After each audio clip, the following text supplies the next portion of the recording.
Le 7 avril 2025, et nous allons analyser le Bitcoin, l'Ethereum et les différentes datas du jour. Et comme d'habitude, si jamais vous n'êtes pas abonné à la chaîne, n'hésitez pas à le faire maintenant, ainsi que de liker, commenter, partager et de rejoindre mon canal Telegram. Bon, on va commencer cette vidéo avec un constat, j'ai envie de dire quelques secondes de silence pour ce marché.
Bon voilà, maintenant assez de se la monter, hein. Bon, alors, c'est pas encore foutu pour le bull run malgré tout, ok?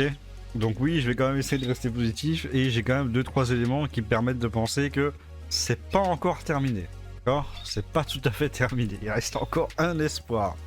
Alors, déjà la première chose c'est que, certes, il est en train de travailler notre neckline ici de notre pattern hyper bullish, comme on l'a vu en mensuel. Ok, très bien, ça c'est factuel, il est en train de la travailler, donc il est en train de la break. Cependant, il faut quand même prendre en compte que tant que la bougie n'est pas clôturée, tout peut se passer. Donc ça veut dire qu'il nous reste encore 6 jours et 17 heures pour clôturer la bougie au-dessus de la neckline. Ok? Donc ça, c'est une chose. Donc tant qu'il n'y a pas de clôture en dessous, ça va. Donc on saura ça lundi. Ou plutôt à partir de minuit dimanche. Non, 1h du matin. 1h du matin. Ok? Donc ça, c'est une chose. Sur Bitcoin, pour le moment, on n'est pas encore en survente, hein, ok? On n'est pas encore en survente pour le moment sur le Bitcoin. On a bien retracé, mais on n'est pas encore en survente. Après, on est très bas, hein, on a 42 RSI. Généralement, quand on va en dessous, dans ces zones-là, hein, dans les 43, 40, c'est des zones de bear market. Et là, ça a été la zone de bull run. Donc, je dis pas qu'on est en bear market, tant qu'on n'a pas clôturé, tant qu'on va pas chercher les 50K, etc. Moi, il n'y a pas de bear market, ok? Ça, c'est une chose. Par contre, si on vient ici, bon, déjà là, okay, déjà ici, il y a un support à ce niveau-là. Donc les, attends, j'essaye de faire ça correctement. Hop, voilà. Donc déjà là, il y a un support. Ok, ici, tac, et là on avait un range, cet endroit. Donc moi, il peut mêcher jusque là, il peut descendre jusqu'ici, vers les 71 000, 71 000 ici. Tant qu'on réintègre pas ce range ici, ça me va. Tant qu'on réintègre pas ce range ici, ça me va. Parce que si on réintègre, là c'est direction 54 000 sûr et certain. Et là, ça serait catastrophique. Alors pourquoi ce serait catastrophique? Bah, tout simplement pour ça. Réintégration du range, boum, on fait un range et on part plus bas. Pourquoi? Parce que épaule, tête, épaule. Et boum, on part plus bas et là, on va chercher minimum des 25 000 $. Ça, c'est le scénario, mais vraiment catastrophe de chez catastrophe. Maintenant, moi, je n'y crois pas trop. Pourquoi? Parce que je reste quand même convaincu que nous allons continuer ce bull run. Je l'affirme, je le redis encore une fois, ce bull run n'est pas terminé. Okay, donc là, on se prend des zones de turbulence assez énormes. Très bien. Mais pour moi, c'est pas terminé. Donc, si on vient ici, on a 6 jours pour réintégrer cette au-dessus de la neckline. Okay, donc ça, c'est pour le Bitcoin. Il va falloir assurément faire ça au plus vite. Okay, il y a quand même quelque chose qui me pousse à me dire que ça va être possible, que ça va être le cas. Pourquoi? Parce que, eh bien, vous allez voir, on va se mettre en vue 16 heures. Et on va aller voir que ici, au niveau du gap CME, okay, au niveau du gap CME, eh bien regardez, nous avons un énorme gap, enfin énorme, il est quand même assez gros, à combler ici. Et il y en a un deuxième qu'on n'est pas venu combler ici. Il y en a un petit qu'on n'est pas venu combler ici. Donc il y a deux gaps CME à combler. Il y en a un de 79 000 $ à 82 000 $, et un deuxième de 85 000 à 4... ouais. C'est de 85 000, il y a environ 300 $ de différence. Donc c'est un tout petit gap CME. Mais il y en a quand même deux à aller clôturer et je ne le vois pas partir en cas sans aller les chercher. Ce qui veut dire que si on vient les chercher cette semaine, et c'est là que c'est intéressant, parce que si on vient chercher les 2 gaps CME cette semaine, on réintègre au-dessus de la neckline pour la fin de la semaine, et donc de la clôture de la bougie. On se raccroche pas à grand chose, je le sais, mais c'est mon espoir. Parce que je vous le dis, si on réintègre pas au-dessus de la neckline, qu'on réintègre le range ici, c'est épaule, tête, épaule, et bam, on part. Là à ce moment-là, je pourrais dire, ok, c'est très mal barré. Très mal barré. Mais là, pour le moment, il y a toujours de l'espoir. On peut toujours avoir de l'espoir pour le moment. C'est mince, il reste pas grand-chose comme espoir, mais il est là. Ensuite, pour la Bitcoin dominance, on le voit ici en vue semaine, ça a très fortement monté.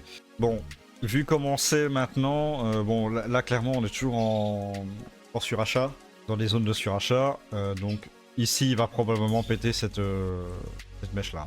Okay, donc il va sûrement péter ça. Je sais pas s'il va aller chercher le haut du canal, mais en tout cas, je pense qu'il va aller péter cette mèche-là avant de redescendre. Ça me paraît évident. Là, c'est clair que... bon, on sait que forcément, la Bitcoin dominance va se péter la gueule à un moment ou à un autre. Ça prend du temps. Je sais pas combien de semaines ça va prendre, mais ça va se péter la gueule, c'est obligé. Au niveau de l'ETH, ben, du coup, il a été chercher le support que je vous avais dit la dernière fois. Bon, j'avais dit entre 1005 et 1006, il a quand même creusé à 1004. L'ETH, c'est une catastrophe. Bon, ici, on peut imaginer effectivement un double top, ou même un triple top même. Et donc triple top ici. Et ici, donc on doit venir chercher cette zone ici pour validation de la structure. Ok. Voilà, ici, on est venu la chercher. Dans cette zone ici, on est en survente ici, hop, quasiment en survente sur le RSI, on est en survente sur le Wave Trend, pareil solution. Alors, donc maintenant, à lui de remonter, ok, à lui de remonter. Là, il peut nous faire maintenant une belle performance pour remonter. Je pense qu'ici, vu qu'on avait un range dans cette zone ici, il a réintégré le range ici. Donc il a été chercher le bas du range. Donc c'est pour ça que je dis sur BTC, si on réintègre le range, on va descendre dans le bas du range. Et là c'est la porte ouverte à l'épaule tête épaule et celui-là il n'est pas inversé. Donc c'est compliqué. Donc va falloir absolument se réveiller sur les cryptos là parce que c'est plus possible. On va pas pouvoir descendre encore longtemps comme ça. Va falloir sonner le réveil. Alors je sais que la géopolitique et la macroéconomie avec Trump et ses tarifs douaniers et machin et tout, ça reste compliqué. Mais n'empêche, on a quand même des bonnes nouvelles. On a quand même des pays qui sont en train, malgré tout, de négocier avec Trump et d'annuler ou voire de baisser les tarifs douaniers.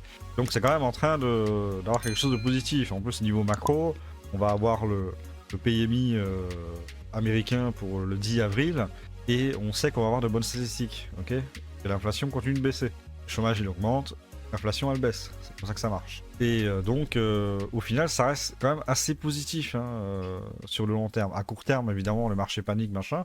Mais sur le moyen terme je pense que ça va se stabiliser et on devrait avoir les marchés qui vont commencer à se restructurer un petit peu. Parce que là c'est la panique ever partout. Il est temps que ça se calme un petit peu. Voilà. Très clairement. Donc ETH bas de range, donc ici, on le voit ici, donc bas de range, en direction haut du range, retester les 2100 $. Ok, donc ça c'est pour ETH, en espérant que la baisse est, je dis pas terminée, mais en tout cas, il commence à avoir une structure d'arrêt, qu'on s'arrête de baisser un petit peu. Alors pour le Total 3, c'est plus compliqué. C'est vraiment plus compliqué. Le Total 3 c'est une catastrophe, je vois pas d'autres mots.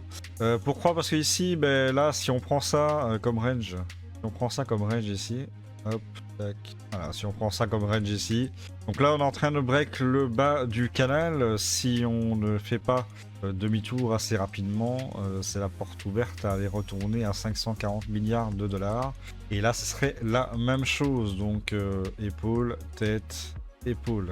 Alors le deuxième épaule, on va la mettre un petit peu. Épaule, tête, épaule. Et là, c'est bye bye pour les altcoins.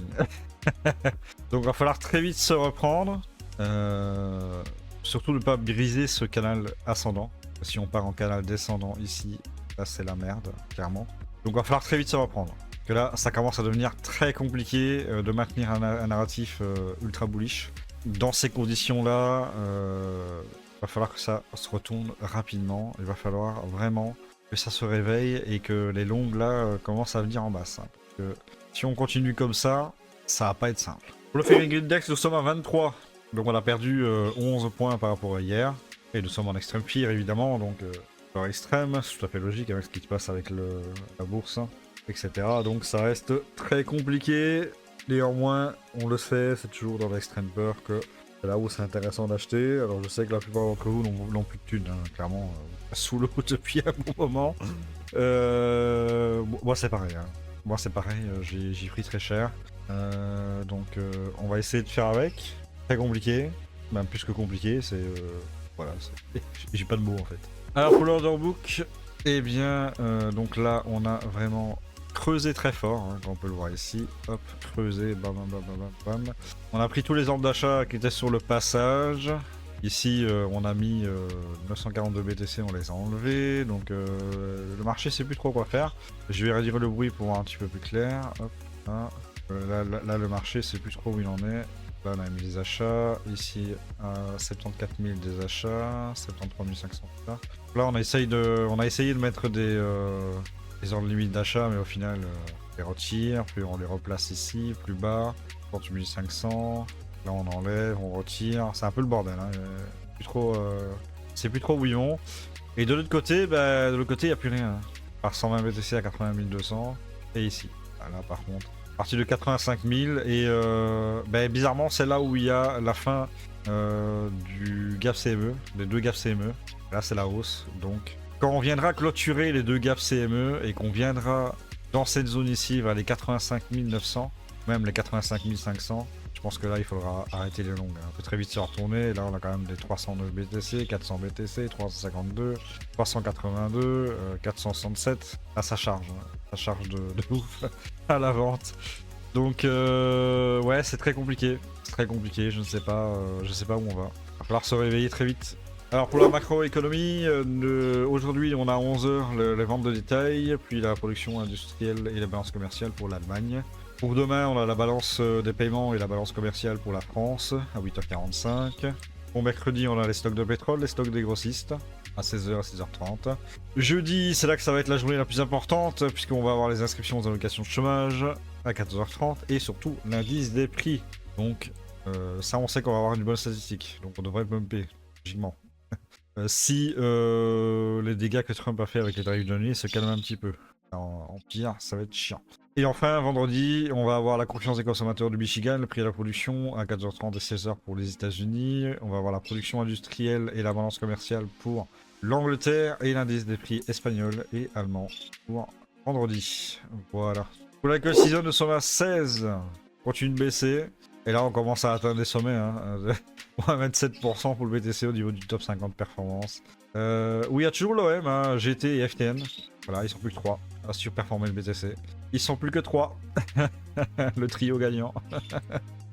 Et là, on commence à se rapprocher des moins 80% hein, pour les altcoins performance. C'est monstrueux. Au niveau des liquidations, c'est une catastrophe. On est à 1,380 milliard de liquidation. Seulement 170 millions de shorts et 1,21 billion de dollars de perdus pour les longues. Encore une fois, c'est une catastrophe. Au niveau du Triflation, on était descendu à 1,22%. On est remonté à 1,46%. J'espère que ça va pas faire un double bottom ici. Pour aller chercher plus haut. Ça serait une catastrophe pour le mois de mai. Mais bon, on verra comment ça se passait. Alors du coup, l'intérêt pour le Bitcoin avait remonté, hein, on est passé à 36. Voilà, donc en fait les gens se disent « Ah, pourquoi ça crache ?» Je sais pas. Mais en tout cas, ça a remonté. Au niveau du Google Trend sur le mot-clé Bitcoin, on est remonté à 36. C'est marrant.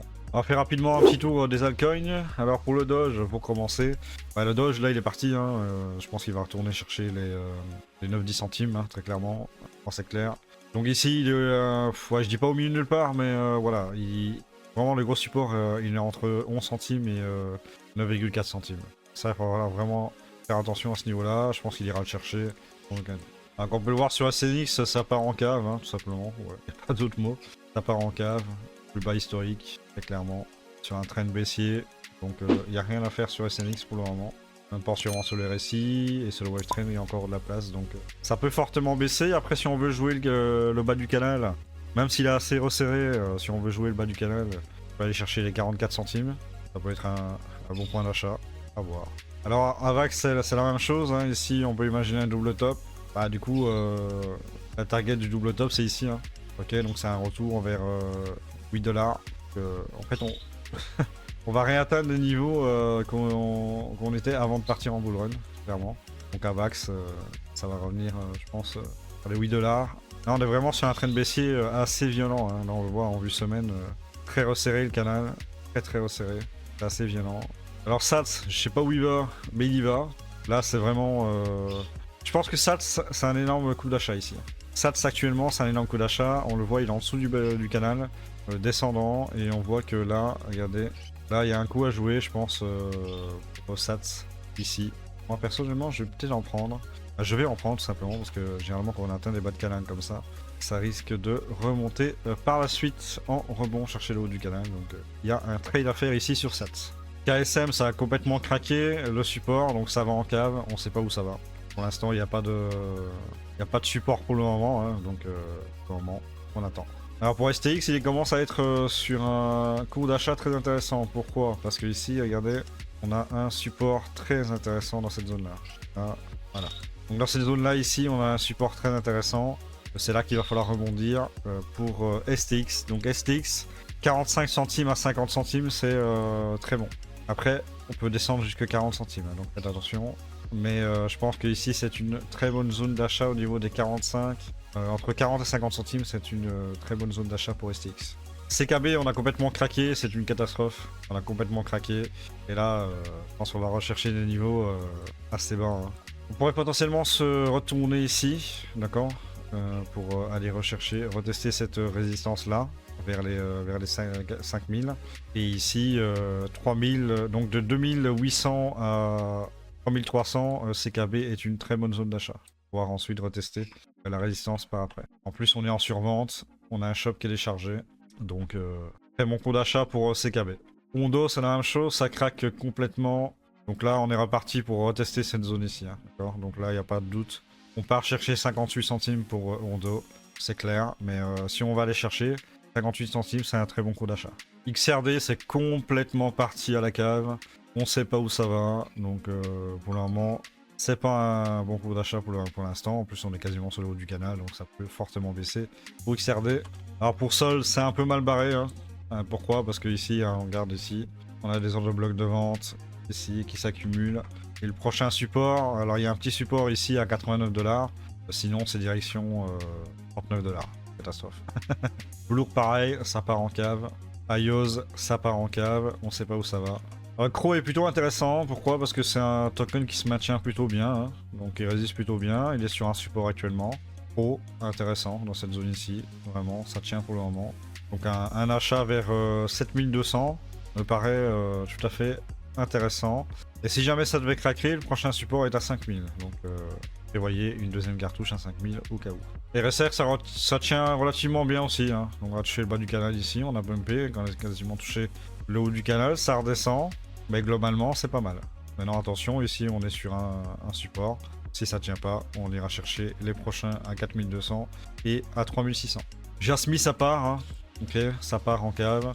Enfin non, ça part pas en cave, mais si on a un support ici qui pourrait tenir. Donc au niveau des 7238, c'est un bon coup d'achat. Si jamais ça tient pas, on ira chercher les 4800. Et si jamais ça tient pas, on ira chercher au plus bas les 3100. Et vous voyez, des cartouches. Si vous avez encore de la liquidité. Qui est pas sûr, je me doute. Swell, ça part en vrille total. Hein. On sait pas où ça va. Mana, ça nous fait des plus bas historiques. Hein. Voilà, c'est très clair, ça nous fait des plus bas historiques. C'est complètement what the fuck. On a un canal descendant hyper resserré, donc exceptionnellement strong. C'est catastrophique pour Mana. Ça part dans cave. Jup, ça a complètement craqué ici, hein, on avait vu. Donc là, on attend. Pour l'instant, il n'y a aucun support pour le moment. Alors pour Nier, ça peut partir encore plus loin. Là, je pense qu'on pourrait peut-être espérer ici un support dans cette zone-là, vers 1,56. Si ça tient pas, on ira chercher 1,20. Et si ça tient pas, on ira chercher 1,02. Et voyez les cartouches si vous investissez sur Nier. Zen, c'est un cours d'achat hyper intéressant. Horizon Zen, c'est intéressant. Pourquoi? Parce que, regardez, hop, le petit rectangle. Et on va tracer un support ici, cette zone-là. C'est le dernier support, hein, donc si on break ça, ça part en cave.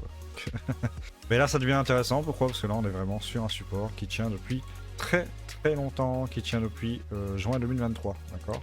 Donc support hyper solide, et là, il est dessus. Vraiment intéressant. Vous pouvez par exemple acheter maintenant vers 6,26, 72, pardon. 6,72. Si jamais ça ne tient pas, vous pouvez attendre les 5,40. Là, vous mettez le deuxième cartouche. Et là, vous priez que ça va pas chercher là. Parce que ce marché, honnêtement, voilà. Hein, pour le moment, c'est un marché ultra pourri. Chez pourri, c'est complètement. Concernant Bonk, malgré tout, c'est un token qui tient plutôt pas mal. Hein, comme on peut le voir ici, ça tient plutôt bien. Et là, du coup, il était sur un support et il essaie de le craquer, mais pour l'instant, ça tient.